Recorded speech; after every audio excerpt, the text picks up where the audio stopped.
અમુક અમુક રૂપના ખાલી ધ્યાન ધરાઈ જાય ને તો આપણું જીવન પવિત્ર થઈ જાય. રામચરિત માનસમાં રાવણ અને કુંભકર્ણનો સંવાદ છે. જ્યારે રાવણ અને કુંભકર્ણનો સંવાદ છે, જ્યારે રાવણ સીતાજીને લેવાની વાત કરે, કુંભકર્ણ સૂતો છે.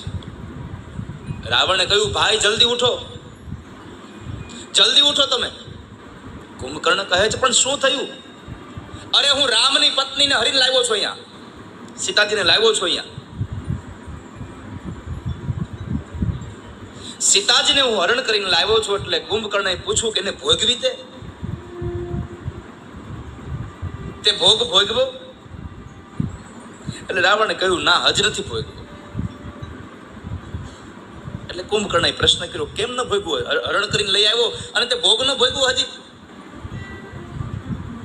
ત્યારે રાવણ બોલે છે કે હું લઈ આવ્યો છું રામની પત્નીને, પણ સીતા રામ વગર બીજા કોઈનું સ્મરણ નથી કરતી. સીતા રામ વગર બીજા કોઈની સામે જોતી નથી ને બીજાને કોઈને સ્વીકારતી જ નથી. ત્યારે કુંભકર્ણએ કહ્યું કે રામ સિવાય કોઈને સ્વીકારતી નથી? ના, નથી સ્વીકારતી. તો એક કામ કર, તને તો બહુ બધા રૂપ લેતા આવડે છે, તું રામ બની જા, શ્યામ વર્ણનો, તમાલ વર્ણનો રામ બની જા.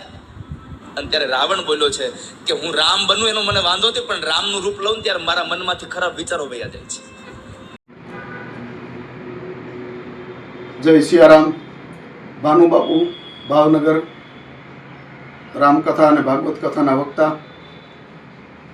2 દિવસથી જિગ્નેશ દાદાનો એક વિડીયો ફરી રહ્યો છે અને એ વિડીયો જોતા જિગ્નેશ દાદાએ વ્યાસગાદી પરથી આવું નહીં બોલવું જોઈએ, અથવા તો દાદા બોલ્યા છે તો કઈ રામચરિત માનસમાં રાવણ અને કુંભકર્ણનો આવો ભયંકર સંવાદ છે એનું પ્રૂફ 5 થી 7 દિવસમાં આપવા વિનંતી, અથવા તો 5-7 દિવસમાં તેમનું પ્રૂફ નહીં મળે તો કાયદેસરની કાર્યવાહી કરવામાં આવશે. વ્યાસગાદીને ન શોભે એવા શબ્દોમાં તમે રામચરિત માનસના આ પ્રસંગનું વર્ણન કર્યું છે દાદા, એ અયોગ્ય છે અને અમે અથવા તો અમારો આખું ગ્રુપ ખૂબ જ નારાજ છીએ. એટલા માટે કૃપા કરી અને 5-7 દિવસમાં આ પ્રૂફ આપવા વિનંતી.